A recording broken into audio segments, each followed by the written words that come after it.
जाओगे ना तो क्रोध अपने आप दूर जाएगा। क्यों? राधा नाम में वो मस्ती है प्यारे, वो पागलपन है कि देखने वाले तो पागल ही कहेंगे। क्योंकि जब आदत पड़ जाती है ना तो जल्दी से जाने वाली नहीं। कि कोई पागल कोई दीवाना मस्ताना ही कहे, कोई पागल या दीवाना मस्ताना ही करे। कोई पागल कोई दीवाना मस्ताना ही कहे, कोई पागल या दीवाना मस्ताना ही कहे। और जब जमाना आपको पागल दीवाना मस्ताना कहने लग जाए ना तो कह दो क्या, अरे ऐसी बातों को, जय हो। वो ऐसी बातों को, वो ऐसी बातों को मुझे सुनने की आदत सी हो गई है। ऐसी बातों को अब सुनने की आदत सी हो गई है। अरे राधे राधे राधे कहने की आदत सी हो गई है। राधे राधे राधे कहने की आदत सी हो गई। हाँ राधे राधे राधे कहने की आदत सी हो गई है। राधे सी हो गई है, आदत सी हो गई है, आदत सी हो गई है। तो क्या करना है, जब भी क्रोध हमारे ऊपर हैवी हो जाए ना तो क्या कहना चालू कर दो, राधे राधे। जैसे ही राधे राधे कहना चालू कर दोगे क्रोध अपने आप भाग जाएगा। और किसी में वो ताकत नहीं है कोई क्रोध को शांत कर दे। राधा कहना प्रारंभ कर दीजिए, क्रोध अपने आप चला जाएगा। अब श्री सुखदेव जी महाराज समझाते हैं, राजन बस यही आपको नियम अपनाने हैं, क्रोध नहीं करना है, तन मन धन से कथा को स्मरण करना है।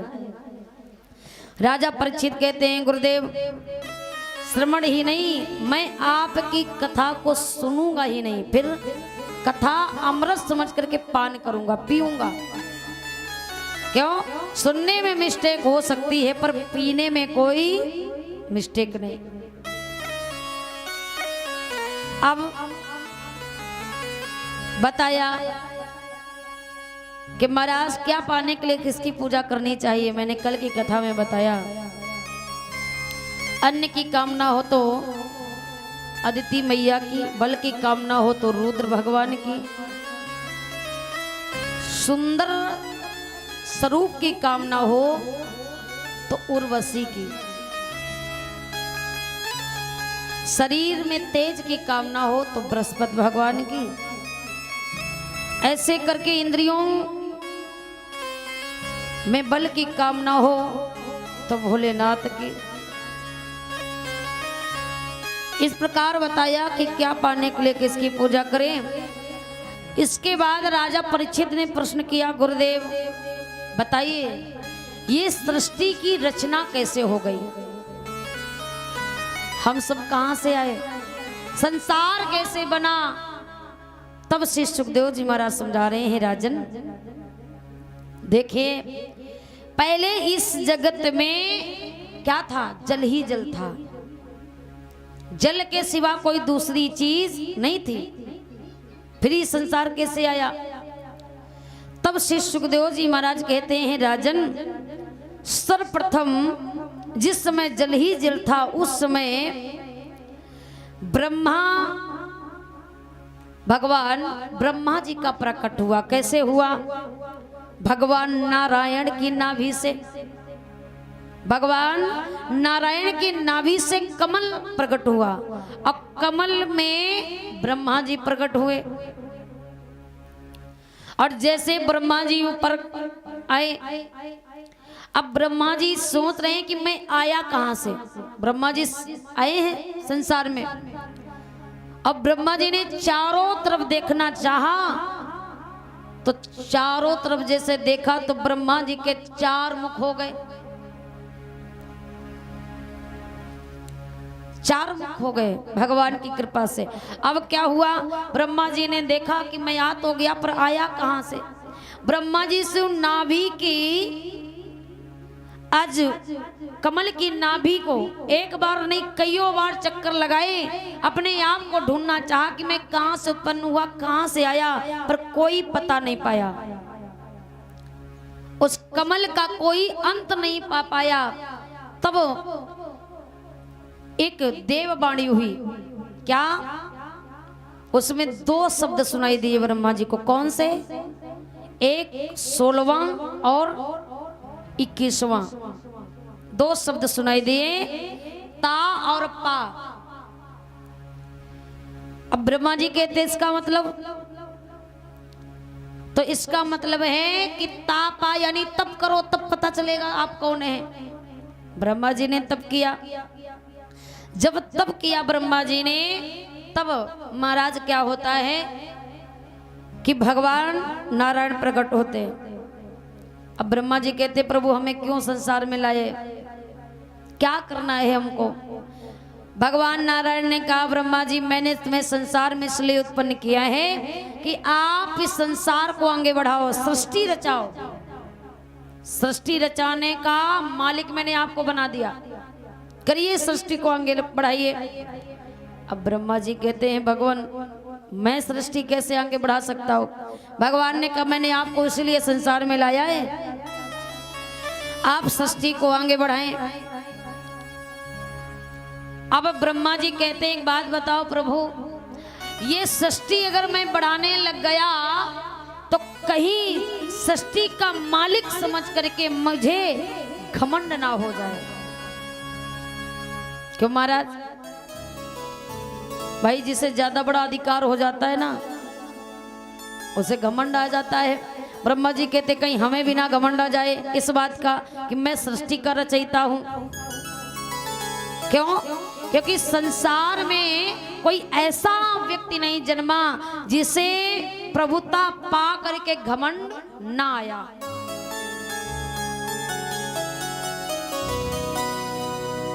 क्योंकि कहते हैं खुदा जब हुस्न देता है तो नजाकत आ ही जाती है। अब तो क्या हुआ, ब्रह्मा जी कहते कहीं हमें घमंड ना हो जाए। क्यों? क्योंकि ये बात तो परम पूज्य गोस्वामी तुलसीदास जी भी लिखते हैं, चपाई में बड़ा सुंदर भाव दर्शाते हैं कि नहीं कौवस जनमा जग माही,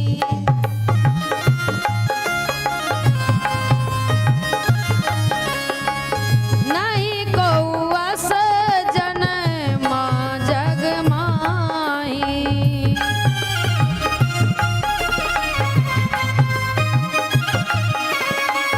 नहीं कौवस जनमा जग माही, नहीं को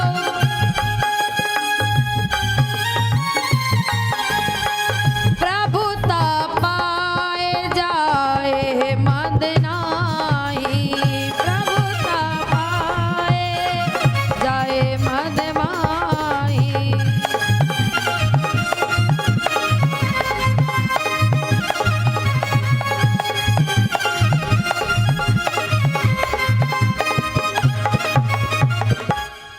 कोई ऐसा संसार में नहीं जन्मा जिसे प्रभुता पाकर के घमंड ना आया हो। भगवान ब्रह्मा जी कहते कहीं मुझे न घमंड आ जाए प्यारे। भगवान ने कहा नहीं आएगा। क्यों? क्योंकि मैंने तुम्हें आदेश दिया है, तुमने अपनी मर्जी से कुछ नहीं किया, मैंने तुम्हें उत्पन्न किया, घमंड नहीं आएगा। भगवान ने कहा ऐसा कुछ नहीं होगा। ब्रह्मा जी सृष्टि को आगे बढ़ाइए। अब ब्रह्मा जी कहने लगे एक बात बताओ प्रभु, आपने कहा सृष्टि बढ़ाओ, बढ़ा दूंगा, लेकिन सृष्टि को बढ़ाने के लिए पृथ्वी की जरूरत, यहां तो जल ही जल दिखाई दे रहा है, और जब तक पृथ्वी नहीं होगी तब तक सृष्टि कहां रहेगी। अब पृथ्वी की जब बात आई, भगवान कहते पृथ्वी कहां है, और ये पृथ्वी जानते हो किसने चुरा करके कहां रखी। आगे अभी आप लोग कथा सुनेंगे, हेरांच नाम का एक दैत्य है, उसने सृष्टि को लिया, ले जाकर के रसातल में, नरक में छिपाया। क्यों? क्योंकि जानता है इस नरक में तो भगवान भी नहीं आएंगे। पर जब भगवान को सृष्टि रचाने के लिए पृथ्वी की जरूरत पड़ी, तब भगवान ने क्या किया, उसी समय पृथ्वी को वापस लाने के लिए। अब भगवान कहते हैं ऐसे तो जा नहीं सकता, क्यों? क्योंकि घोर नरक है, कैसे जाऊं? तो भगवान ने अपना रूप बदला। कौन सा रूप धारण किया? वारे भगवान का अवतार हुआ। बोलिए वारे भगवान की जय हो। यानी बारे भगवान का अवतार लिया। भगवान सूकर बन करके गए। और सूकर का काम क्या होता है कि सूंघ कर पहचान लेना कि कौन चीज कहाँ रखी है। भगवान ने रूप धारण किया सूकर का और गए रसातल। अब पृथ्वी ले जा करके लेकर के चलने लगे। हिरणाक्ष कहता कहाँ जा रहे हो? भगवान कहते अभी बताता हूँ, पहले पृथ्वी रखाऊं फिर आ रहा हूं। हिरणाक्ष कहता है हमसे युद्ध करो पहले। भगवान कहते हमसे युद्ध करेगा? भगवान ने बहुत समझाया, हिरणाक्ष नहीं मानता। तब भगवान ने हिरणाक्ष पर एक ही तमाचे का प्रहार किया। उसी में हिरणाक्ष का राम राम सत्य हो गया। इस प्रकार भगवान का एक अवतार हो जाता, 12 अवतार। अब क्या हुआ, भगवान पृथ्वी वापस ले आए। और जब पृथ्वी वापस आ गई तब ब्रह्मा जी ने सृष्टि को आगे बढ़ाना। भगवान ब्रह्मा जी ने कैसे रचाई? सर्वप्रथम किसको उत्पन्न किया? कहते हैं भगवान ब्रह्मा जी ने सर्वप्रथम भगवान के रूप में 4 महान पुरुषों को उत्पन्न किया जो भगवान के अंश हैं। 4 संतों के रूप में भगवान ब्रह्मा जी ने संतों के रूप में भगवान को प्रकट किया। पहला सृष्टि में वही आए हैं। कौन? सनकादिक ऋषि। संतों के वेश में शनक, सनंतन, सनातन और सनत कुमार, इन 4 संतों के रूप में सर्वप्रथम सृष्टि में ये सनकादिक ऋषि उत्पन्न हुए। ब्रह्मा जी ने कहा जाओ सृष्टि आगे बढ़ाओ। सनकादिक ऋषि चरणों में गिर गए, कहने लगे हे प्रभु, हमें संसार में अगर लाए हो तो हमें यूं ही छोड़ दो। क्यों? क्योंकि सृष्टि रचाऊंगा, माया जाल में फंस जाऊंगा, मैं भगवान का भजन नहीं कर पाऊंगा। मैं वैराग्य धारण करना चाहता हूं। ब्रह्मा जी कहते कोई बात नहीं। इसके बाद ब्रह्मा जी ने क्या उत्पन्न किया? जब सनकादिक ने सृष्टि के लिए मना कर दिया तो ब्रह्मा जी ने अपनी भ्रकुटी से रुद्र भगवान को उत्पन्न किया। और रुद्र भगवान से कहा जाओ। क्यों रुद्र भगवान? क्यों? क्योंकि जैसे उत्पन्न किया वैसे ये रुदन करने लगे, रोने लगे। और इतना नहीं, बहुत रोए। ब्रह्मा जी ने रुद्र नाम रखा। अब कहा आप सृष्टि को आगे बढ़ाओ। अब रुद्र भगवान सृष्टि बढ़ाने लगे।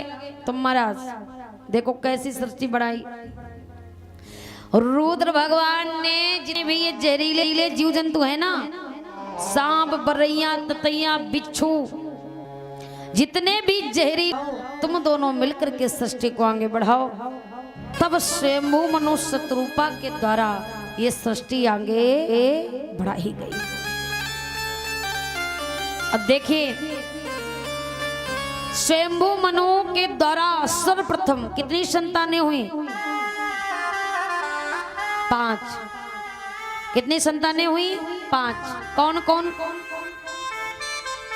3 बेटियां हुई हैं और 2 बेटे हुए। बेटियां कौन कौन? आकृति प्रसूति देवहूति। बेटे हुए उत्तान पादव प्रियवत, 2 बेटे हुए, 3 बेटियां हुई। और इसके बाद ब्रह्मा जी के जो पुत्र हैं मारीच, मारीच जिनका विवाह, जो 10 पुत्र हैं उनमें से एक मारीच नाम के पुत्र हैं, उनका विवाह कला के साथ में होता है। अब कला से महाराज कश्यप जी आते हैं और कश्यप जी की 13 पत्नियां होती हैं, लेकिन प्रमुख रूप से 2 पत्नियां मानी जाती हैं। कौन? एक दिति और दूसरी अदिति। कश्यप महाराज की 2 पत्नियां हैं जिनका नाम है दिति और अदिति। अब दिति और अदिति से क्या हुआ? मैया दिति के गर्भ से हुए दैत्य और अदिति मैया के गर्भ से हुए देवता। अब राजा परीक्षित कहते गुरुदेव ऐसे कैसे हो गया? एक ही पति की दोनों पत्नियां हैं, पर एक से दैत्य और देवता कैसे उत्पन्न हो गए? ये कैसे हो गया? तो बड़ी सुंदर बात बता रहे हैं सुखदेव जी महाराज, सुनिए। दैत्य कैसे हो गए? क्योंकि एक बार दिति मैया जो है संध्या के समय अपने पति कश्यप जी के पास जाती हैं। क्या लेकर के? पुत्र की कामना को लेकर के। हे स्वामी, हमें पुत्र चाहिए, इसी वक्त चाहिए। अब संध्या के समय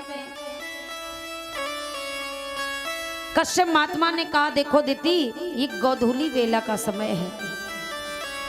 गोधूली वेला जानते हो किसे कहते हैं? आज के समय हम लोग नहीं जानते गोधूली वेला क्या है, लेकिन पहले के समय जिस समय गायें चर करके हमारे घर में आती थी उस समय को गोधूली वेला कहते थे, जो संध्या का समय होता है। और संध्या के समय गई दिति मैया पुत्र की कामना को लेकर के, पुत्र चाहिए। कश्यप महात्मा ने कहा नहीं, क्यों?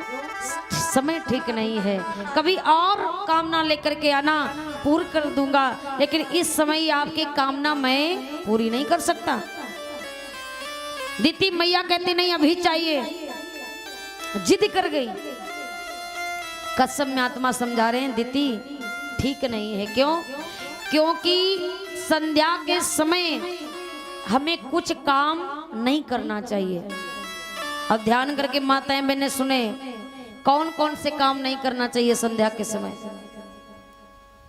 जो करती हो वो करना, प्रयास करो कि हमसे वो कार्य ना हो। संध्या के समय क्या नहीं करना चाहिए? सुनिए।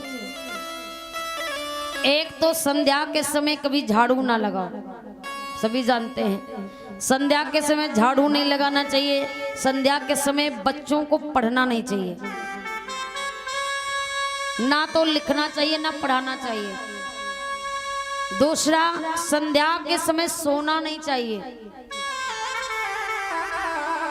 क्योंकि कहते हैं संध्या के समय सोता है ना जो, वो मरे के समान होता है। जय हो। संध्या के समय सोना नहीं चाहिए। संध्या के समय भोजन बनाना भी नहीं चाहिए और खाना भी नहीं चाहिए।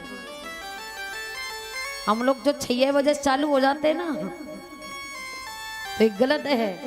5 बजे से 7 बजे तक का समय होता है कौन सा? संध्या का। ये 2 घंटे में हमें ये काम नहीं करना चाहिए। ना बनाओ ना खाओ, ना सोना चाहिए। और भी बातें हैं। संध्या के समय देरी पर नहीं बैठना चाहिए, अपनी दहलीज से दूर रहना चाहिए। क्यों? क्योंकि संध्या के समय ये काम करने से ठीक नहीं। और तीसरा, संध्या के समय पर हमें महाराज लड़ाई झगड़ा नहीं करना चाहिए, है ना? गलत बात है। संध्या के दिन में लड़ लो, पर संध्या के समय लड़ाई झगड़ा ना करो, है ना? क्योंकि संध्या के समय मैया लक्ष्मी जी घूमती हैं घर घर। जिस घर में शांति होती उसी घर में प्रवेश करती हैं। अब पूछो कि संध्या के समय किया क्या जाए, तो सुनिए, संध्या के समय भगवान का भजन किया जाए। संध्या के समय अपने दहलीज पर दीपक जला करके रखा जाए। संध्या के समय पूरा परिवार मिलकर के भगवान का भजन किया जाए, यही कर्तव्य है। और सबसे गलत बात है, संध्या के समय संभोग नहीं करना चाहिए। ये सारी बातें बताई दीप्ति मैया को कि हे दीप्ति, ये गलत बात है, संध्या के समय संभोग करना हमारे लिए बिल्कुल पाप के समान है, नहीं कर सकता। पर दीप्ति मैया नहीं मानती है। अभी पुत्र की कामना है, और जब अभी पुत्र की कामना कर ली, अब तो महाराज क्या होता है, इच्छा तो पूरी कर दी कश्यप महात्मा ने, लेकिन कहा दीदी याद रखना, तुम्हारे इन कर्मों के कारण तुम्हारे जो बेटे होंगे वो देवता नहीं होंगे, कौन होंगे, दैत्य होंगे। अब दीदी मैया रोने लग गई, मेरे दैत्य बेटा होंगे, तुम्हारे पुत्र जो होंगे वो दैत्य होंगे, दानव होंगे। अब दीदी मैया कहती, हे स्वामी, इनका निवारण कैसे होगा, इनका कल्याण कैसे होगा। तब कश्यप महात्मा ने कहा, दीदी तुम्हारे बेटे तो दैत्य होंगे, पर जो तुम्हारा नाती होगा वो भगवान का परम भक्त होगा। तब दीदी मैया के आत्मा को तसल्ली मिली कि हमारा जो नाती होगा वो भगवान का परम भक्त होगा, और वही होगा जो आपके बेटों का कल्याण करवा देगा। दीप्ति मैया प्रसन्न हो गई। इसलिए कश्यप महात्मा कहते हैं, देवता हुए किसके द्वारा, अदिति से, अदिति से देवता हुए। देवता कौन हुए, मैया अदिति जो है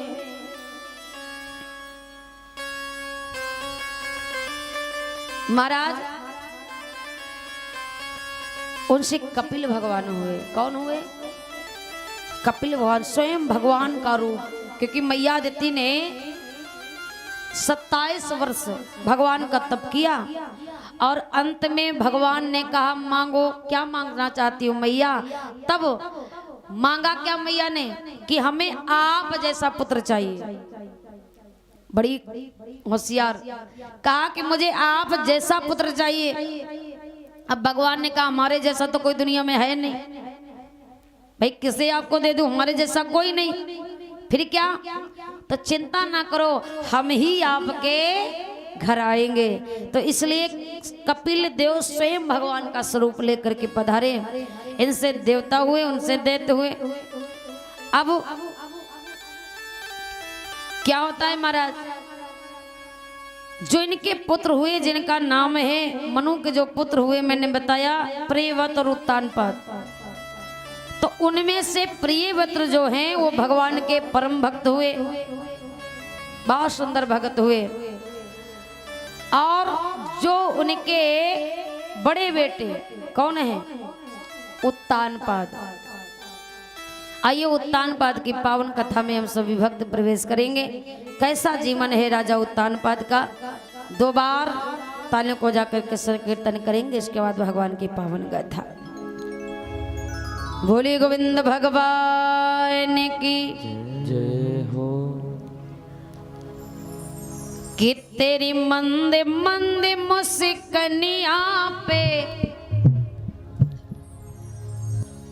हो, तेरी मंद मंद मुस्कनिया पे बलिहारी श्यामा जो, बलिहार श्यामा जो।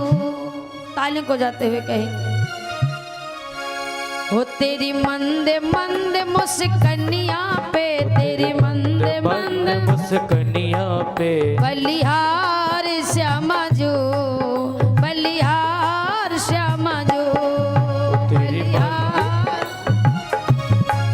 तेरी मंद मंद मुस्कनिया पे, हो तेरी मंद मंद मुस्कनिया पे बलिहार श्यामा जो, बलिहार श्यामा जो। जो बलिहार श्याम जो, बलिहार श्याम जो,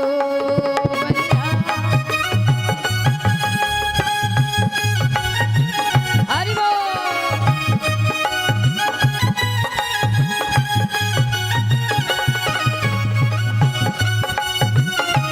राधे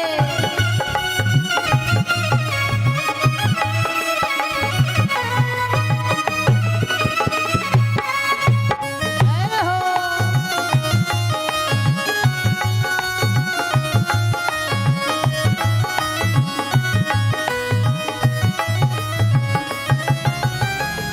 हाँ तेरे नैन बड़े कजरारे, देखन में लागे प्यारे।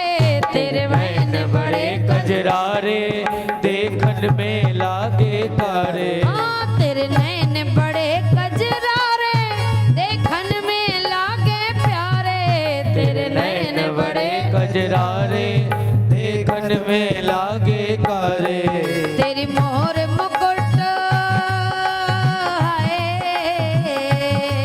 तेरी मोर मुकुट लटकनिया पे बलिहार श्याम जो, बलिहार श्याम जो। तेरी मंद मंद मुस्कनिया पे हो, तेरी मंद मंद मुस्कनिया पे बलिहार श्याम जो, बलिहार श्याम जो। हरि बोल।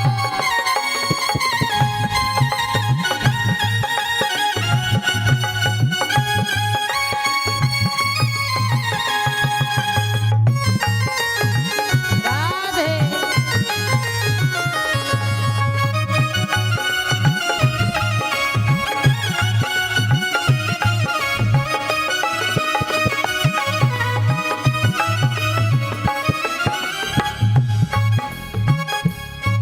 तेरे बाल बड़े घुंघराले, देखन में लागे प्यारे। तेरे बाल बड़े घुंघराले देखन में लागे प्यारे। तेरे बाल बड़े घुंघराले, देखन में लागे प्यारे। तेरे बाल बड़े घुंघराले देखन में लागे प्यारे। तेरी पायन की हाय,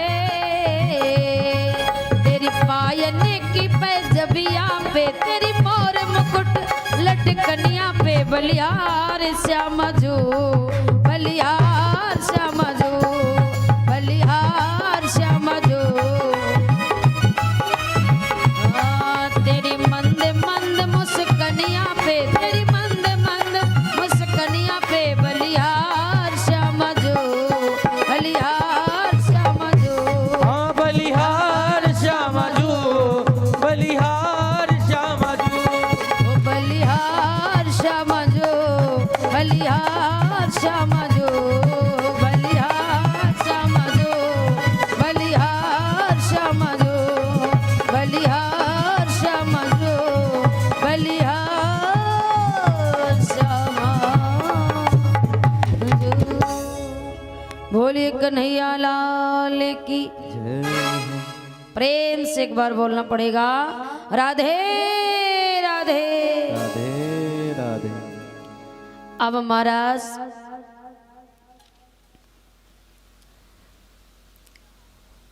जो महाराज उत्तानपाद हुए, स्वयंभू मनु की जो दो संतानें हैं, जिनमें से प्रियव्रत भगवान के भजन में लीन हो गए, और जो छोटे बेटे हैं जिनका नाम है उत्तानपाद, वो कौन है?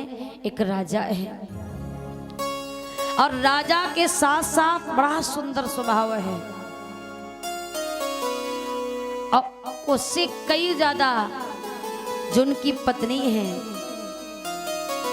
महाराज, बड़ा सुंदर नाम है उनकी पत्नी जो है, जैसा नाम है वैसा ही उनका काम है।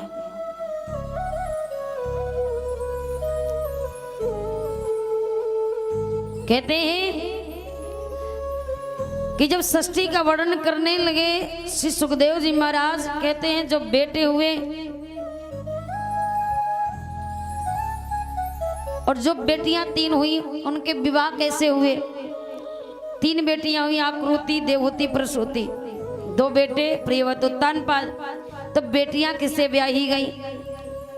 तो बता रहे हैं सुखदेव जी महाराज, ब्रह्मा जी की जो 10 संतानें थी उनमें से आकृति का विवाह होता है रुचि प्रजापति के साथ, देवहूति का विवाह हुआ कर्दम जी के साथ, और प्रसूति का विवाह हुआ दक्ष प्रजापति के साथ। इस प्रकार जब विवाह हो गया तो महाराज ब्रह्मा जी के 9 पुत्रों के साथ जब कर्दम जी की 9 कन्याओं का विवाह किया गया, क्योंकि कर्दम जी की 9 पुत्रियां, 1 पुत्र,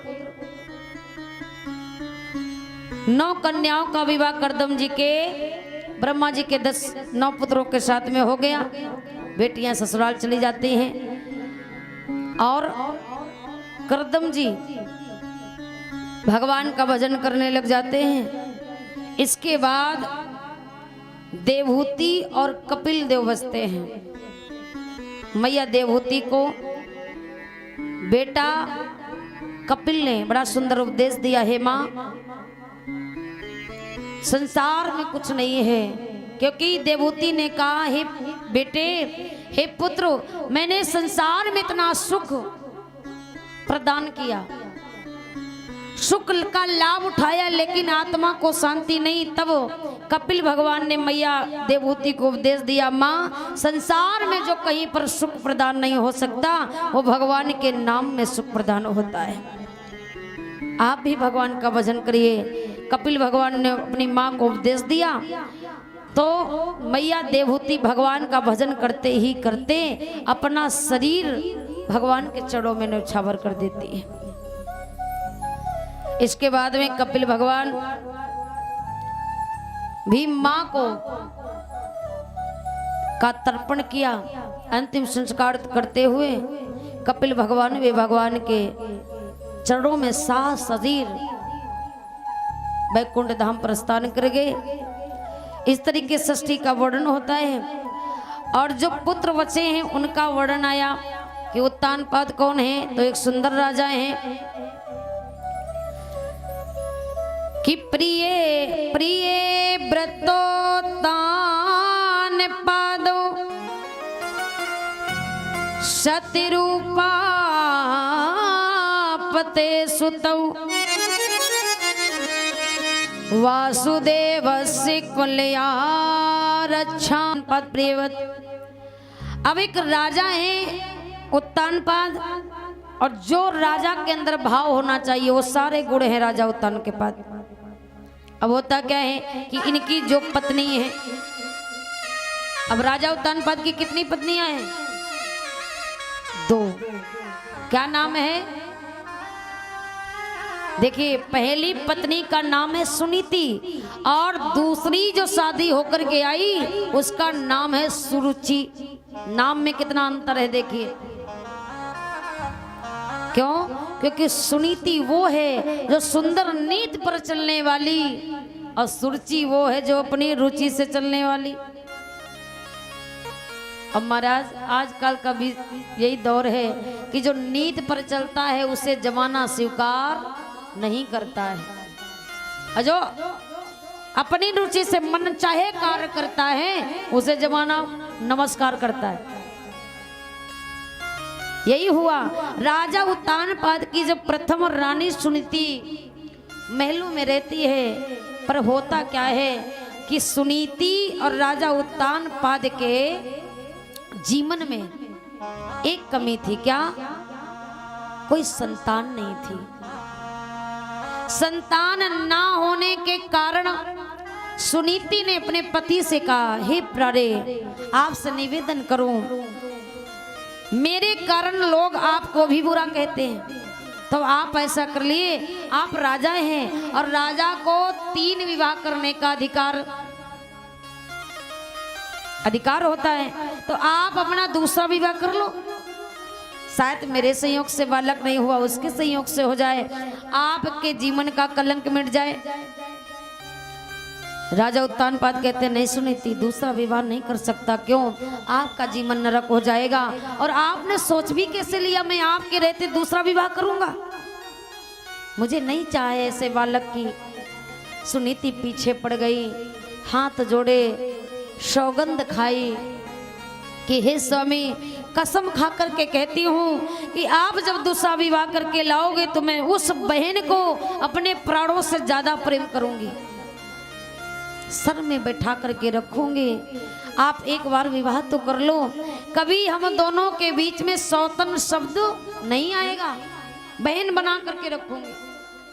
उत्तानपाद कहते सुनीति, ये तुम सोच रही हो, जरूरी नहीं वो आने वाली के विचार भी तुम्हारे जैसे हो। शायद वो ऐसी नहीं हुई तो। सुनीति को बहुत समझाया पर समझ में नहीं आया। राजा उत्तानपाद ने बताया सुनीति, तुम्हें नहीं मालूम है कि सौतन का दर्द क्या होता है? क्यों? सौतन का दर्द वो दर्द है, अरे ऐसे दर्द से तो मौत का दर्द कम है। मौत से भी बड़ा दर्द है किसका? सौत का। क्यों? समझा रहे हैं राजा उत्तानपाद कि है मौत बुरी लेकिन अच्छी, जो एक ही बार में आती है, और है मौत से सौत ये लाख बुरी, जो छाती दिन रात जलाती है। हे सुनीति, सौतन का दर्द मौत से भी बढ़ कर के है, मुझे मजबूर ना करो। पर सुनीति ने लाचार कर दिया राजा उत्तानपाद को, अपनी सौगंध दे दी, हे महाराज आपको मेरी कसम है, आप अपना विवाह कर लो, मेरे लिए अपने लिए ना सही। जब मजबूर कर दिया तब मजबूरी में आकर के राजा उत्तानपाद ने दूसरा विवाह किया। किसके साथ? सुरुचि के साथ। अब होता क्या है, जैसे विवाह होकर के आया, आरती उतारने के लिए जैसे सुनीति आई, अब तो वो कहने लगी, अरे राजन, इसका मतलब है मेरे यहाँ आने से पहले आपके घर में कोई और, आपने मेरे साथ धोखा किया है। हे राजन, कान खोल करके सुन लो, जिस घर में मेरे आने से पहले एक रानी है, मैं उस घर में रहना तो दूर, मैं अपने कदम भी नहीं रखूंगी। आए जैसे ही महाराज ये बातें कहने लगी, सुनीति के हाथों से वारती की थाली छूटने लगी। क्यों? क्योंकि मैंने तो कुछ और सोच करके रखा था। ये क्या मैं देख रही हूँ? राजा उत्तानपाद सुन सब रहे हैं पर कहे कुछ नहीं पा रहे। क्यों? मजबूर है। सुरुचि कहती, कान खोल के सुन लो राजन, अभी इसी वक्त मुझे जैसे लाए हो वैसे वापस एहसान करो मेरे ऊपर, कि अब इतना तो एहसान करो, डोली को वापस करवा दो, और तुम इसके साथ बिहार करो, और मुझको पीहर में पहुंचा दो, मुझे पहुंचा दो अपने मायके। हे राजन, एक बात बताओ कि जब एक तुम्हारे रानी थी तो हमें व्यर्थ क्यों लाए हो, और ये थी भोगों के लिए मगर हमें भाड़ झोंकने लाए हो, क्यों लाए हो हमें? हाय राजा उत्तानपाद कुछ नहीं बोल पाए, कोई जवाब नहीं मिला। सुनीति आगे बढ़ी, कहती है बहन, अगर आपको ऐसा लगता हो कि मैं इस घर की रानी हूं तो रानी नहीं, आज के बाद नौकरानी बन जाऊंगी। आप आओ तो सही, ये सारा धनधाम में ये राजपाट तुम्हारा है, सारा सुख लो, मैं इस घर की नौकरानी बन करके आपकी सेवा में लग जाऊंगी। सुरुचि कहती ऐसा क्यों करोगी? सुनीति ने कहा इसलिए क्यों जब आपकी संतान होगी ना तो उसे जी भर के खिलाने की इच्छा है और कोई मेरी तमन्ना नहीं है। सुनीति ने जैसे इतना कहा सुरुचि कहती योरी तुझे मालूम भी है, तुम्हें क्या लगता है कि मेरी संतान होगी तो मैं तुझे दूंगी? अरे मैं तो अपने बेटे अपने बच्चे के ऊपर तेरी परछाई भी नहीं पड़ने दूंगी। तेरी जैसी अभागिन स्त्री की परछाई अपने बच्चे पर कदाप नहीं। सुनीति दुखी हो गई, कहने लगी एक बात बताओ बहन, आपकी इच्छा क्या है? कैसे आप आओगी इस महल में? क्या चाहती हो? तब सुरुचि ने कहा सुनो, चाहते ये हैं कि जब तक तुम इस घर से चली नहीं जाओगी तब तक मैं इस घर में कदम भी नहीं रखूंगी। जैसे इतना कहा वैसे सुनीति ने स्वीकार कर लिया, कोई बात नहीं चली जाऊंगी, लेकिन एक बात बताओ बहन मैं जाऊं कहाँ? क्यों? ये दुनिया का नियम है, मायके से जब विदा होकर के बेटी जाती है ससुराल, क्यों डोली मायके से उठती है और थी ससुराल से उठाई जाती है, पर मेरा ससुराल ही छूट जाएगा तो मैं जाऊंगी कहाँ? सुरुचि कहती बताऊं कहाँ जाना है? अरे जा करके खेतों पर रहो, सारा दिन काम करो, वहीं पर भोजन भेज दिया जाएगा, पर यहाँ घर में रहने की जरूरत नहीं। जैसे इतने वचन कहे सुनीति दुखी हो जाती है। राजा उत्तानपाद देख रहे हैं पर कुछ कह नहीं पाए, पर सुनीति ने स्वीकार कर लिया, कोई बात नहीं चली जाऊंगी। उठाए अपने वस्त्रों को सुनीति चल पड़ी। भगवान से कहती हे भगवान आपकी अगर इसी में राजी है तो राजी हूं उस रजा में जिसमें तेरी रजा है। सुनीति कहती है कि राजी हूं उसी रजा में जिसमें तेरी रजा है, राजी हूं उस रजा जिसमें तेरी रजा है। जो तू चाहता है प्रभु मैं वही करने जा रही हूँ, आगे अब तुम संभालना, क्या करना कैसे करना है ये आपकी मर्जी। अब तो महाराज सुनीति चल देती है, खेतों पर आती है, अब भगवान पर छोड़ दिया, सारी बातें भगवान पर छोड़ देते हैं। अब होता क्या है,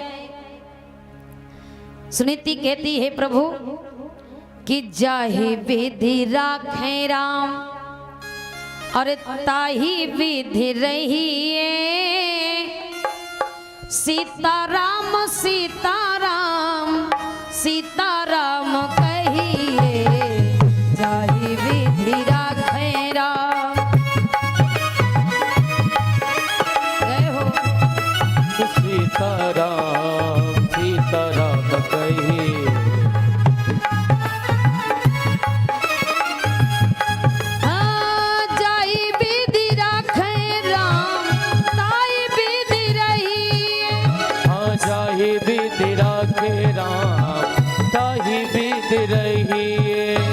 सीताराम सीताराम सीताराम कहिए, सीताराम सीताराम सीताराम कहिए। हाँ विधि का विधान जान हान लाभ सही है, विधि का विधान लाभ हान लाभ सही है, जाई विधि राख राम ताई विधि रहिए, सीताराम सीताराम सीताराम कहिए, जाई विधि राख राम ताई विधि रहिए, सीताराम सीताराम।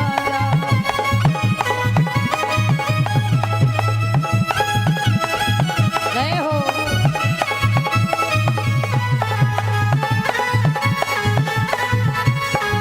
और कह रही हैं मुख में हो राम नाम, नाम से बहात में, हाँ मुख में हो राम राम राम से बहात में, तू अकेला नहीं प्यारे मैं हूँ तेरे साथ में, तू अकेला नहीं प्यारे मैं हूँ तेरे साथ। हाँ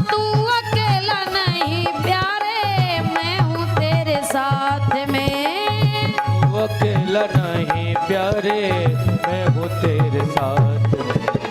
फल आशा त्याग शुभ कर्म करते रहिए, फल की आशा त्याग सुख कर्म करते रहिए, चाहे विधि राखे राम ताहि विधि रहिए, सीताराम सीताराम सीताराम कहिए, जाहि विधि राखे राम ताहि विधि रहिए, सीताराम।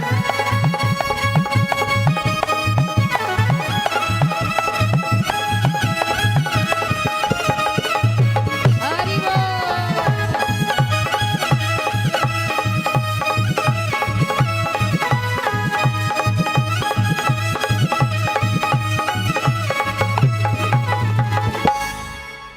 जैसे ही सुनीति चली जाती हैं घर से, भगवान पर सब छोड़ दिया। हे प्यारे, अब क्या किसी से झगड़ा करना, जो आपकी मर्जी है वही होगा। और इसी बीच में शमनी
की जय हो। घोड़ी रस बिहारी लाल की जय हो। तो महाराज इस तरीके से सुनीति खेतों पर रहने लगी। समय आगे बढ़ा। एक दिन नारद जी का आगमन होता है खेतों पर, जहां कुटिया बना करके सुनीति रहती है। नारद जी को आगमन हुआ, बड़ी प्रसन्न हुई। अहो भाग्य हमारे जो आप हमारे कुटिया में पधारे। नारद जी ने सुनीति की जब दशा को देखा, बड़ा कष्ट हुआ। सुनीति से कहा, हे सुनीति, परेशान ना हो, आपके भी जीवन में खुशियों के दिन आएंगे। कैसे आएंगे? तब नारद जी ने कहा, चिंता ना करो, आपसे मिलने आपके पति यहाँ पर आएंगे। सुनीति कैसे कहती है, हे स्वामी, वो कैसे आ सकते हैं? नारद जी ने कहा, समय आने दो। समय थोड़ा आगे बढ़ता है। एक दिन राजा उत्तानपाद को याद आती है सुनीति की। क्यों? क्योंकि राजा उत्तानपाद शिकार खेलने के लिए जाते हैं, देर हो जाती है, और जब देरी से घर वापस आते हैं तो महल के दरवाजे बंद पाते हैं। और जब महल के दरवाजे बंद पाए, उस समय सुनीति की याद आई। क्यों?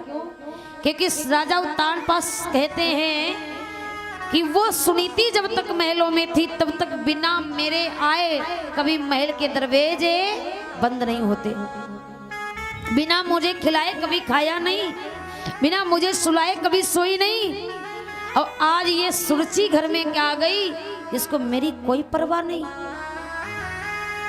याद आई अपनी पहली रानी की, और जब याद आई तो राजा उत्तानपाद अपने आप को रोक नहीं पाए। वही रथ आज सुरुचि की कुटिया की तरफ घुमाया। अब पहुंचे सुनीति ने जैसे ही देखा अपने पति को आते, हृदय गदगद हो गया, आंखों से अश्रु की धारा बह पड़ी। क्यों? क्योंकि समझ में नहीं आ रहा है कि मैं इनकी खुशी में रोऊं या हंसूं। इतनी प्रसन्न है। उस रात को दोनों ने बड़े प्रेम के साथ बिताया और भगवान की कृपा ऐसी हुई कि उसी रात के संयोग से सुनीति गर्भवती हो गई। ये किसका प्रताप है? देवर्षि नारद जी का। प्रसन्न हो गई सुनीति, हे नारद जी आपके वचन वाकई में सत्य होते हैं। अब विधाता की देखो करतूत, जिस संतान के लिए सुनीति कहां से कहां पहुंच गई, तब वो संतान प्राप्त नहीं हुई, और जब सारे दुख भोगने पड़ गए तब संतान प्राप्त हुई। सुनीति कहती कोई बात नहीं, बस फर्क इतना ही है कि मैं खेतों पर हूं, महलों में नहीं हूं। अब इधर महलों में रहने वाली वो सुरची भी गर्भवती हो गई, दोनों गर्भवती हैं। समय आगे बढ़ता है, पर फर्क इतना है, जो महलों पर रहती है उसके लिए 1000 दासियां लगी हैं काम करने को, 56 प्रकार का भोग बना करके लाती हैं। और जो खेतों पर सुनीति उसके लिए कोई नहीं है। सुनीति फिर भी प्रसन्न है, कोई बात नहीं, जो आज है वो कल नहीं रहेगा, और जो कल है वो परसों। और यही भाव होना चाहिए भक्त के अंदर, कभी बुरे वक्त से घबराना नहीं चाहिए। क्यों? क्योंकि जो आज है वो कल नहीं होगा, और जो कल है वो परसों नहीं रहेगा। पल पल वक्त बदलता है प्यारे। सुनीति प्रसन्न है।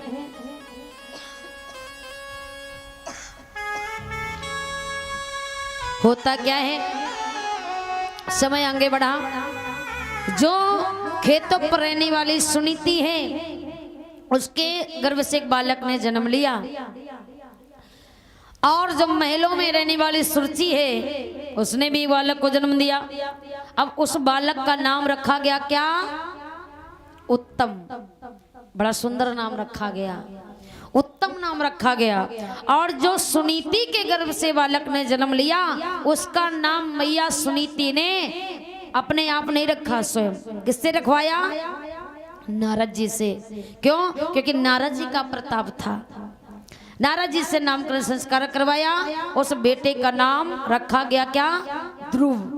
क्या नाम रखा गया? ध्रुव। ध्रुव मतलब जो स्थिर और अटल हो, जो स्थिर और अटल हो वो है कौन? ध्रुव। ध्रुव नाम रखा गया। अब क्या होता है कि ध्रुव और उत्तम थोड़े थोड़े बड़े हो गए। एक दिन ध्रुव के दिमाग में बात आई कि हमारे पिताजी हमारे साथ तो नहीं रहते हैं, कोई बात नहीं, ऐसा किया जाए अपने पिता से एक दिन मिल करके आया जाए। और ध्रुव पिता के मिलने की चाह लेकर के उत्तम के घर चले।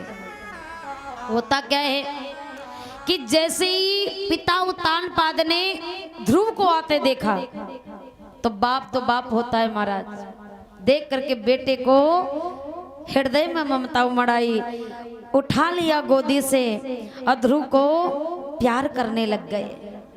उत्तम को नीचे खड़ा कर दिया।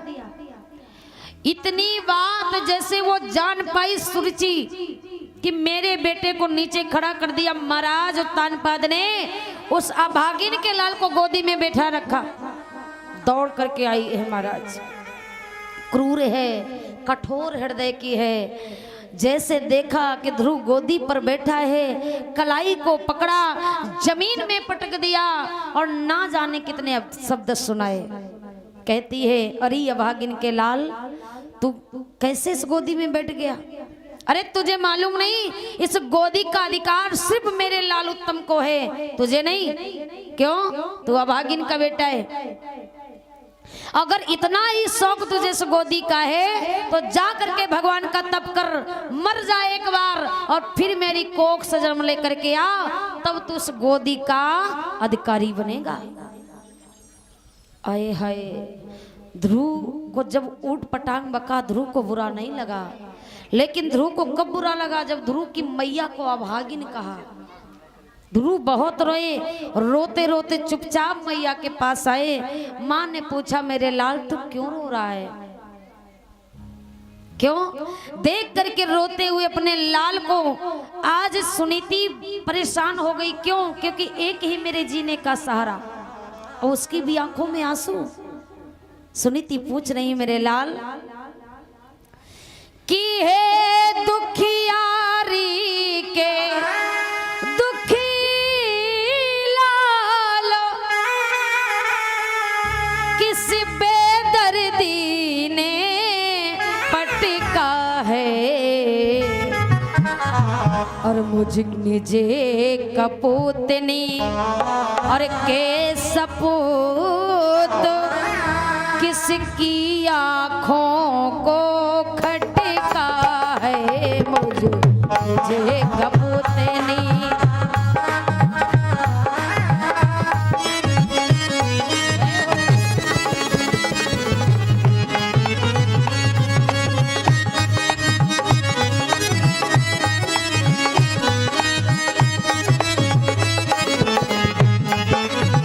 समझा रही है सुनीति मेरे लाल, किसी पे दिल ने तेरे दिल को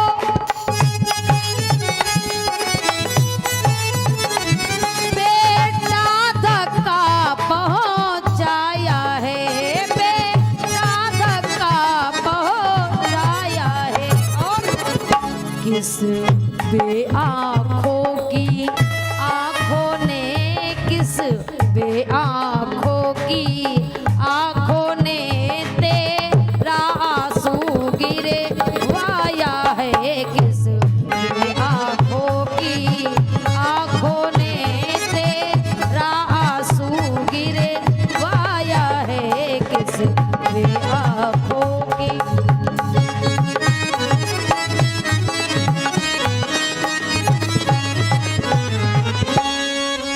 कहने लगी मेरे लाल, कौन से दिल ने तेरे दिल को धक्का पहुंचा दिया, क्यों रो रहा है? ध्रुव कहने लगे मैया मुझे ना वो मौसी, उस मौसी ने हमें मारा, और जैसे मौसी कहा सुनीति का क्रोध शांत हो गया।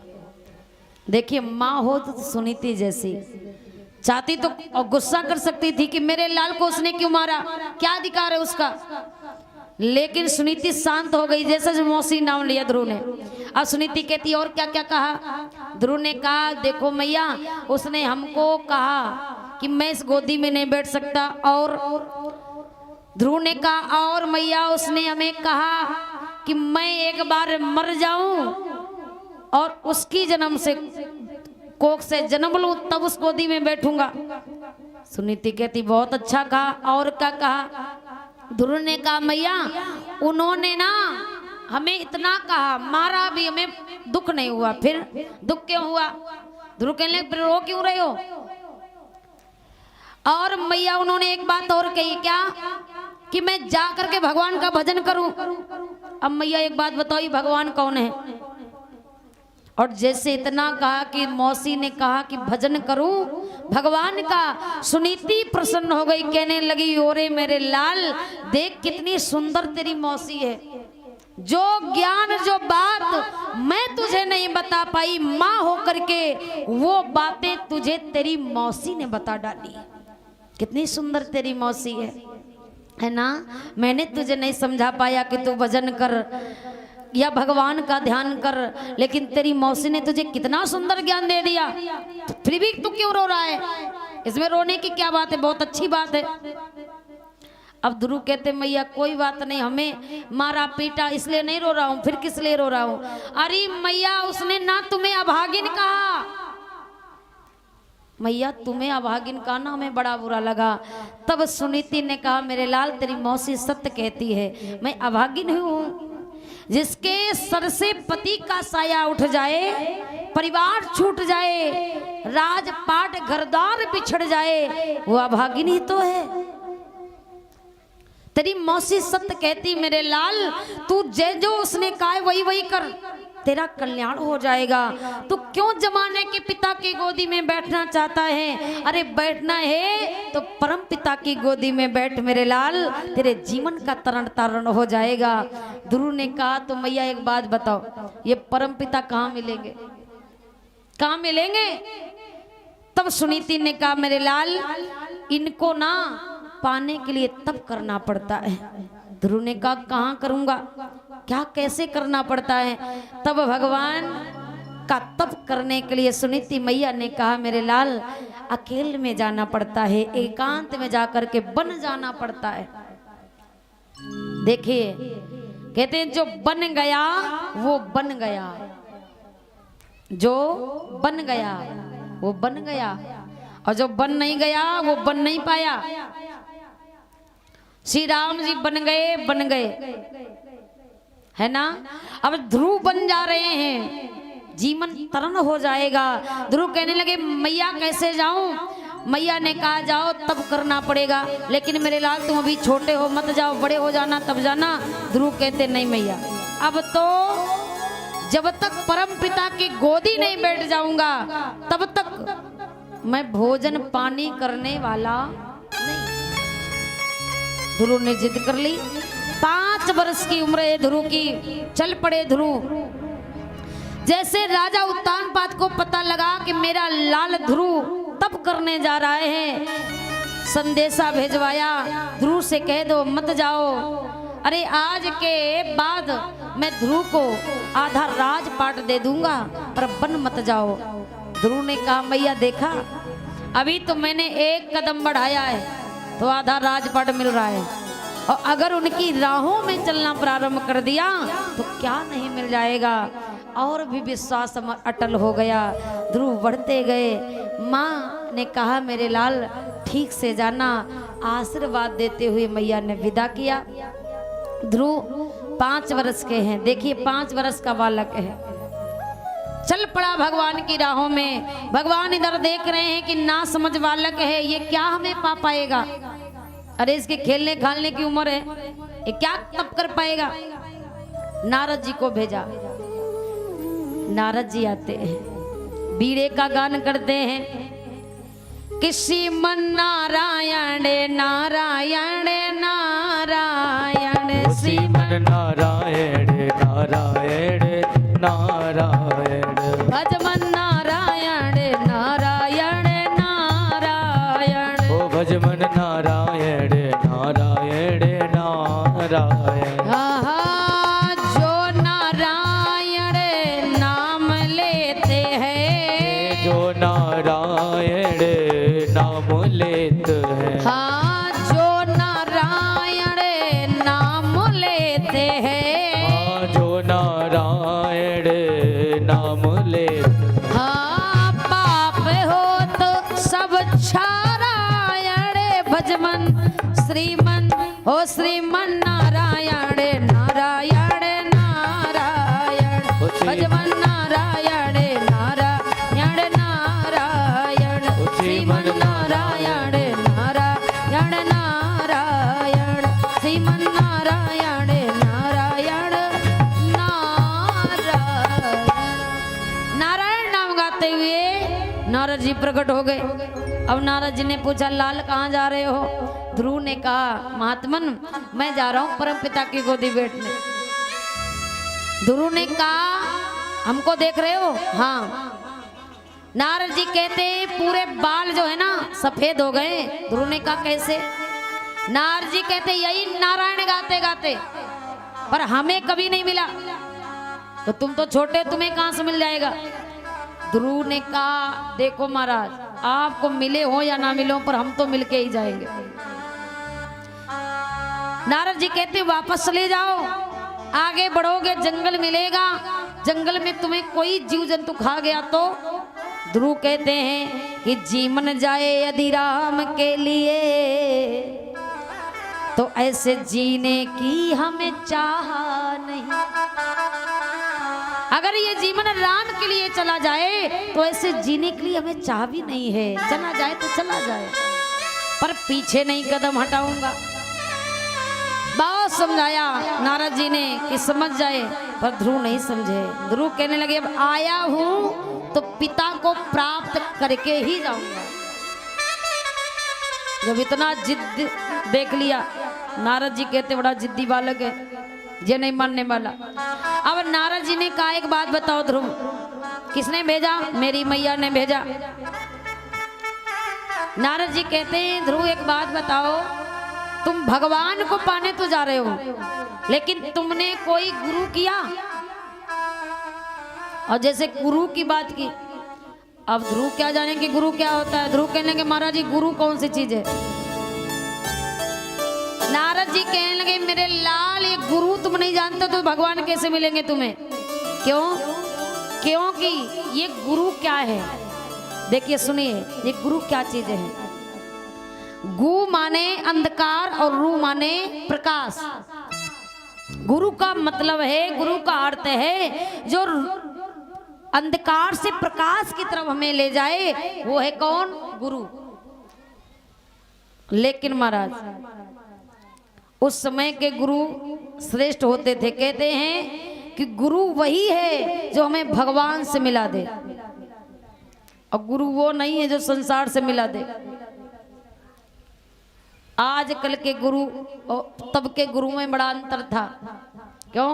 पहले शिष्य लोग गुरु जी के पास जाते थे गुरुदक्षिणा लेने, और अब क्या है, अब गुरु जी गली गली में घूम रहे हैं, कोई हमसे हमें गुरु बना ले, है ना महाराज? तो अब गुरु जो है ना वैसे हो गए। पहले के समय में कहावत कही जाती थी कि गुरु करो जान के, अब पानी पियो छान के। लेकिन अब वो ना उल्टा करो, अब के समय में उसे उल्टा कर दो, गुरु करो छान के और पानी पियो जान के। क्योंकि विचार करो, अगर आप पानी को खुला रख दो और उस खुले पानी में कितने कीड़े आए और कितने आकर के चले जाएं, तो आप उस पानी को छानने से पता लगा पाओगे पानी सही है कि गलत है? नहीं पता लगा सकते। उसी तरीके से महाराज गुरु के बारे में बढ़िया तरीके से छानबीन कर ली जाए कि गुरु हमें भगवान तक पहुंचाने वाला है भी या नहीं, भक्ति तक पहुंचा देगा या नहीं, तब गुरु किया जाए। अब नारद जी से कहा कि महाराज जी गुरु अब कहाँ ढूंढे? गुरु, बिना गुरु के नारद जी ने कहा भगवान नहीं मिलते। अब ध्रुव ने कहा महाराज अब गुरु जंगल में कहाँ ढूंढा? तो ऐसा करो महाराज, आप ही मुझे नजर आ रहे हो और आपने ही हमें ज्ञान दिया है, तो आप ऐसा करो आप ही हमारे गुरु बन जाओ। नारद जी प्रसन्न हो गए, भाई गुरु कौन नहीं बनना चाहता। नारद जी कहते बालक बड़ा होशियार है, हमने ही सिखाया और हमें चलना सिखा रहा है। उसी समय नारद जी ने द्वादश अक्षर का मंत्र दिया, और वो मंत्र कौन सा मंत्र दिया? ओम नमो भगवते वासुदेवाय। और कहा मेरे लाल जाओ इसी मंत्र का जाप करना, तुम्हें भगवान प्राप्त हो जाएंगे। आगे बढ़े हैं नारद जी, अंतर ध्यान हुए, ध्रुव आगे बढ़े। जा करके एकांत जगह में ध्रुव ने बट वृक्ष के नीचे घोर तप किया। कितने महीने किया? 6 महीने। 5 वर्ष की उम्र है, 6 महीने में ध्रुव ने भगवान को प्राप्त कर लिया। क्या किया? पहले महीने में जब ध्रुव ने तप किया तो भोजन नहीं किया। क्या किया? बेर और कैथे का फल खाया। 1 महीना गुजर गया। दूसरे महीने ध्रुव ने जल पिया। 2 महीने गुजर गए। तीसरे महीने में ध्रुव ने पत्ते और घास खा करके महीना गुजार दिया। चौथे महीने में ध्रुव ने अपनी प्राण वायु खींच ली, अपने वश में कर लिया। 5वें महीने में ध्रुव ने सांस लेना ही बंद कर दिया। ऐसा घोर तब ध्रुव ने किया। 6वां महीना जब ध्रुव का लगा, एक अंगुष्ठे पर खड़े होकर के ध्रुव ने अपनी इंद्रियों को ब्रह्मांड में कर लिया। घोर तप जब किया है तो ध्रुव के तप की ज्वाला की लपटें निकलने लगी। देवताओं ने जाकर के भगवान से निवेदन किया, भगवान जाओ ध्रुव को दर्शन दो। तब भगवान आए हैं। ध्रुव से कहा खोलो आंखें, मैं आ गया। ध्रुव ने आंखें नहीं खोली। क्यों? क्योंकि ध्रुव के अंदर भगवान की मूर्ति जागृत हो गई, उसके दर्शन कर रहे हैं ध्रुव। भगवान ने कहा ध्रुव मैं आ गया, खोलो आंखें। ध्रुव की आंखें नहीं खुली। तब भगवान ने अंदर की जब मूर्ति को गायब कर दिया, तब ध्रुव भगवान के चरणों में गिर गए। भगवान ने हृदय से लगाया, हे मेरे लाल, मैंने आने में बहुत देरी कर दी। ध्रुव ने कहा, प्यारे कोई बात नहीं, आप आ गए, बस इतना मेरे लिए काफी है। भगवान ने कहा, क्या दूं मैं आपको, क्या मांगना चाहते हो ध्रुव, मांग लो जो इच्छा हो।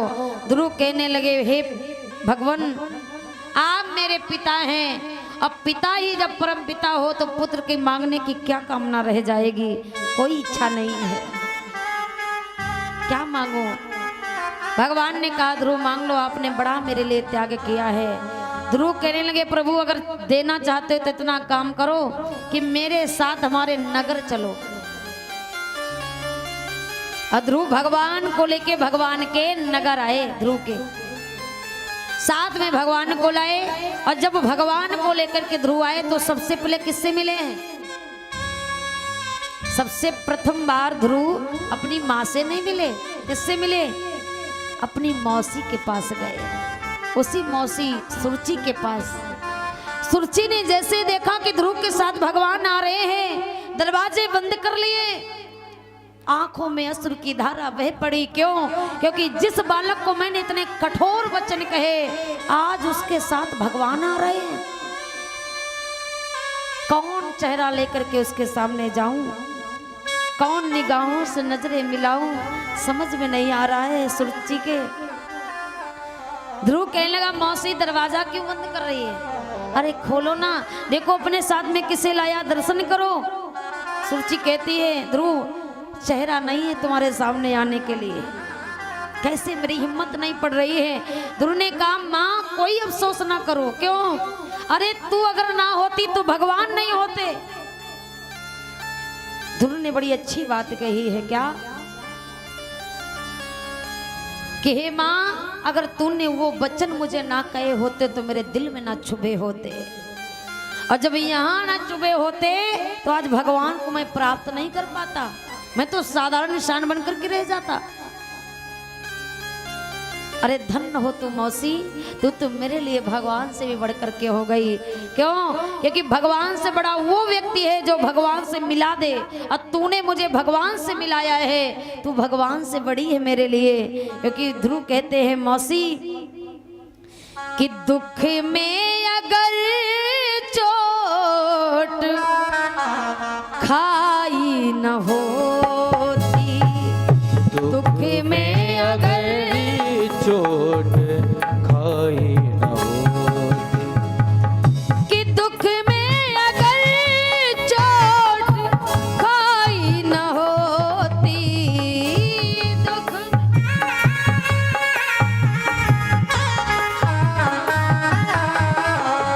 तो हमको प्रभु की याद आई न होती, तो हमको प्रभु की याद आई न होती। जय हो।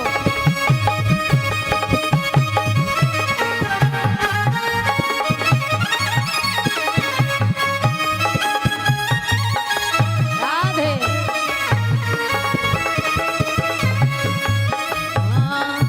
मिलते न हमें कोई मोहन मुरारी,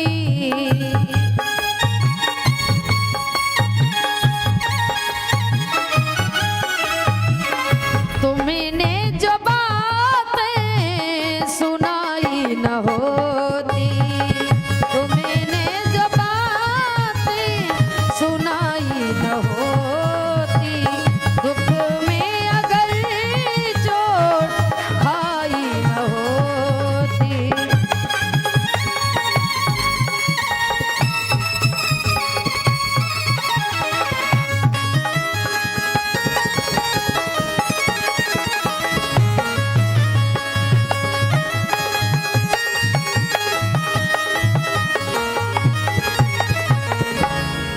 जब ये बात ध्रुव ने कहा, मौसी निकल के भगवान के दर्शन हुए। ध्रुव ने सभी को, नगरवासियों को भगवान के दर्शन करवाए, अपने पिता को दर्शन करवाए, अपने भाई उत्तम को भगवान के दर्शन करवाते हैं। सारे नगर को आह्लादित कर देते हैं भगवान, सभी को दर्शन देते हुए बाद में ध्रुव अपनी मैया के पास जाते हैं, सुनीति के पास, और भगवान से कहा, हे प्रभु मैं आपसे यही चाहता हूँ कि जब जब जन्म लेकर के धरा पर आऊं तब तक यही माँ मिले, यही मौसी मिले, यही पिता मिले, यही परिवार मिले। भगवान ने कहा, जरूर ध्रुव, अब मेरी तरफ से एक आशीर्वाद ये है कि जब तक सूरज चांद रहेगा तब तक तेरा नाम रहेगा ध्रुव। और आशीर्वाद देते हुए भगवान वहां से अंतर्ध्यान होते हैं। और ध्रुव धीरे धीरे, उत्तम ने पहले राज संभाला, इसके बाद में उत्तम को क्या हुआ कि यक्षों ने उत्तम का वध कर दिया। ध्रुव को क्रोध आया। ध्रुव जब क्रोध में आकर के युद्ध करने लगे तब मनु भगवान ने ध्रुव को उपदेश दिया, ध्रुव आपने भगवान को तो जीत लिया पर अपने क्रोध को आप जीत नहीं पाए। तब उपदेश दिया है कि जाओ ध्रुव, भगवान की भक्ति करो, और जब भक्ति करोगे तब तुम क्रोध को जीत पाओगे, क्योंकि क्रोध को जीतना बहुत कठिन है। तब वृंदावन जाकर के पहले ध्रुव ने 36 वर्ष तक राज्य भोगा। इसके बाद में भगवान वृंदावन धाम में जाकर के ध्रुव ने भगवान का तप किया। ध्रुव सात शरीर मृत्यु देवी पर सीढ़ी लगा करके ध्रुव सात शरीर पहुंचे कहाँ? वैकुंठ धाम को, गोलोक धाम प्रस्थान कर गए। बोली भक्त और भगवान की, बोली कन्हैया लाल की। तो ध्रुव ने 5 वर्ष की उम्र में भगवान को 6 महीने में प्राप्त कर लिया। अब आजकल के 5 वर्ष के बच्चों से पूछा जाए कि राम के पिता का नाम क्या था तो नहीं जानते होंगे, पर वो ध्रुव 5 वर्ष के थे। अब 5 वर्ष की उम्र में 6 महीने में ही तप किया, भगवान को प्राप्त कर लिया। तो इसलिए कहते हैं महाराज, बालक हो तो ध्रुव प्रहलाद जैसे। लेकिन आजकल के समय में बड़ा मुश्किल है, दुर्लभ है। आजकल के बच्चे ना सब लगता सीखे पड़े पैदा ही होते, उन्हें कुछ समझाना ही नहीं पड़ता। धर्म के ज्ञान कम होगा, धर्म का ज्ञान ज्यादा होगा। इसीलिए कहते हैं अगर जीवन में बालक का सुख हमारे लिखा है तो एक बालक देगा, अगर जीवन में संतान का सुख नहीं है तो चाहे 10 क्यों ना कर लो, पर कोई फायदा। एक बालक हो, ध्रुव जैसा हो, तभी हमारे जीवन का कल्याण हो। इस प्रकार ध्रुव को भगवान प्राप्त होते हैं। ध्रुव सात शरीर भगवान के धाम पर पहुंचते हैं। ध्रुव के जीवन का कल्याण हो गया। अंत में पूरे परिवार भगवान के भक्ति में लीन हो जाते हैं और भगवान के धाम पहुंच जाते हैं। बोलिए गोविंद भगवान की। आइए 2 लाइन के भजन, इसके बाद में आरती।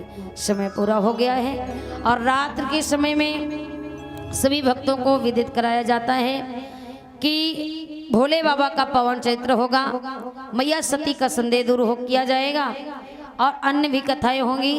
और झांकी के माध्यम से आप लोग भाव झांकी का प्रदर्शन देखेंगे। भोले बाबा की पावन झांकी को आकर के जीवन को धन्य बनाएंगे सभी भक्त। तो आइए 2 लाइन दोहराते हैं, इसके बाद आरती।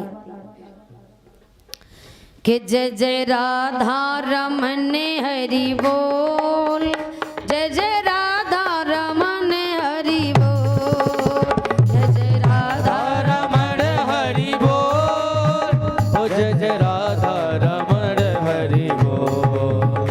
हरि बोल हरि बोल हरि बोल, हरि बोल हरि बोल हरि बोल, ओ हरि बोल हरि बोल हरि बोल, हरि बोल हरि बोल हरि बोल। जय जय राधा, जय जय राधा, जय जय राधा रमन हरि बोल, जय जय राधा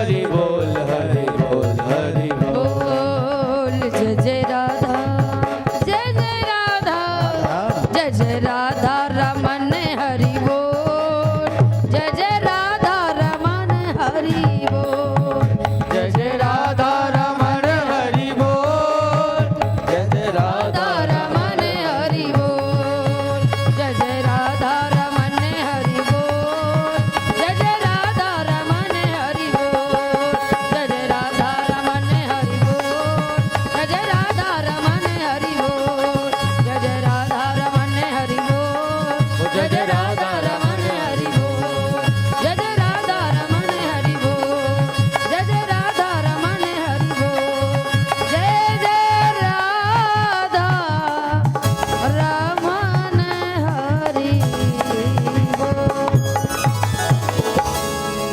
बोले कन्हैया लाल की। सभी लोग अपने अपने जगह पर खड़े हो जाएं और आरती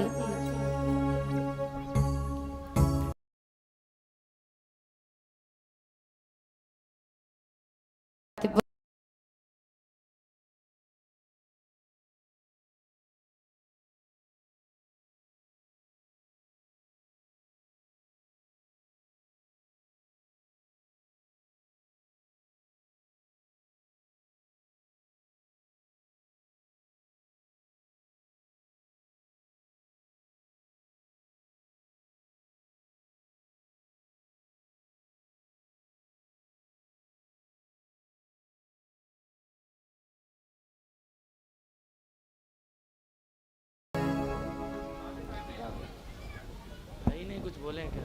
भैया आप लोगों को समझ में नहीं आता कि उनके ना ही समझ में बहस करने वाली बात।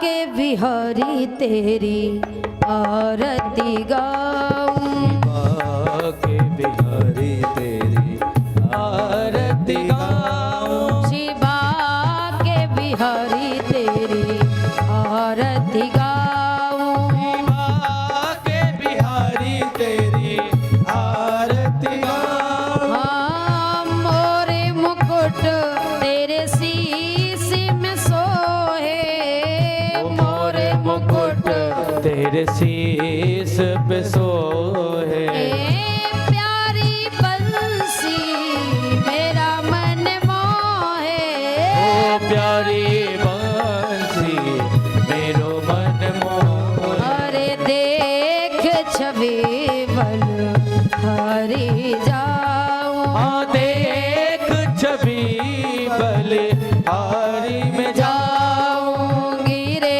वरधारी तेरी आरती गाऊं, आगिर अबरधारी तेरी आरती गाऊं, चरणों से निकली माँ गंगा प्यारी, निकली गंगा प्यारी, जिसने सारी दुनिया तारी, ओ जिसने सारी दुनिया तारी, अरे इन्हें चरण में शीश नमाऊं, आई न चरणन में शीस नवाऊं, हे गिरधारी तेरी आरती गाऊं, हे गिरधारी तेरी आरती गाऊं, दीनानाथ के नाथ आप हो, दीनानाथ के नाथ आप हो, सुख दुख जीवन प्यारे साथ आप हो, सुख दुख जीवन प्यारे साथ आप हो, अरे अपना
कृष्णा हरे